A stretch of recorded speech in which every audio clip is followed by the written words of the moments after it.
When was the last time you have read a book? Welcome to My Success Nature, where we are exploring the leadership and success principles inspired by nature.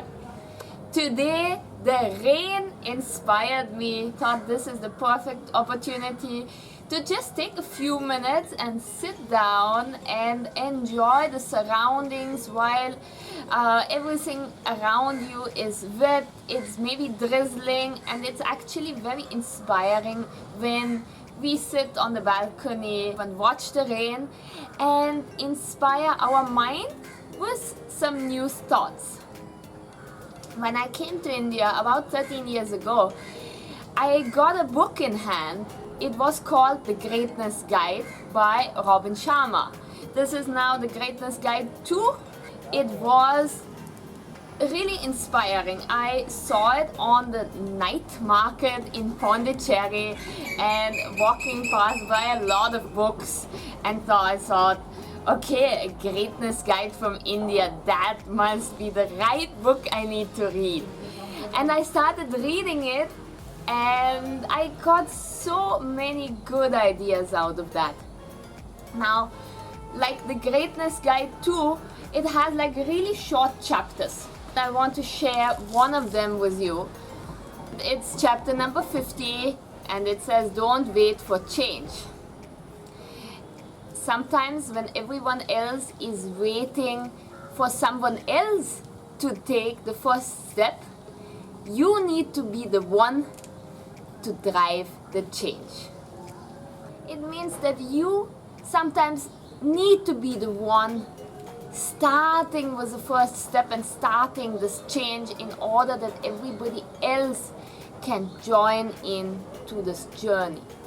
There's a short story around it that 2 or 3 minute read can give us enough inspiration for the day and give us some ideas of where we can develop further.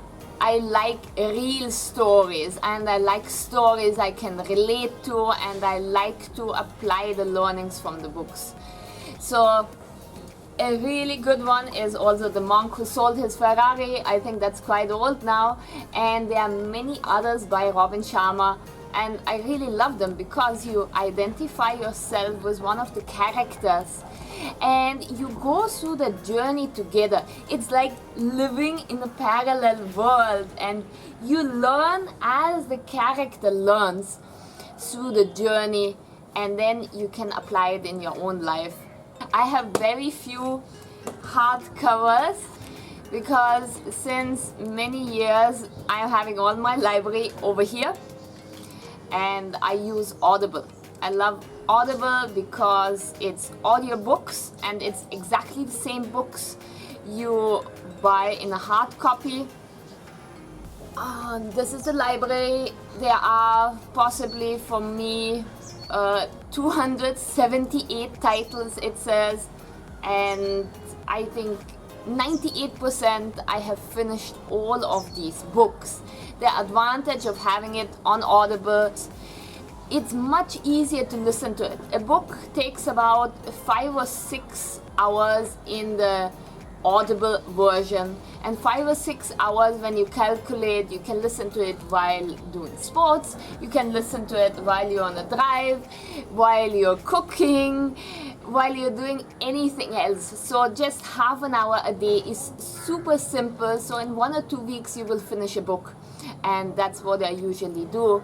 Every week I finish a new book.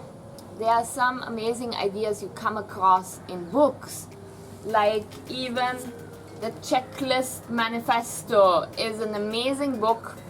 It talks about the value of checklists, and that checklists actually save a lot of lives. So a really interesting read as well. Now let's come to your 3-minute exercise. What you can do to get started. If you have a book at home, you have maybe a book at home which you have not yet read, take that book and start reading the first 3 pages. So just to get started, start reading the first 3 pages of the book and then see how far you have come. And if you like the idea of audiobooks, download the app. It's called Audible and it's by Amazon. So I wish you an inspired day, enjoy the rainy day, and I see you again soon. Bye bye.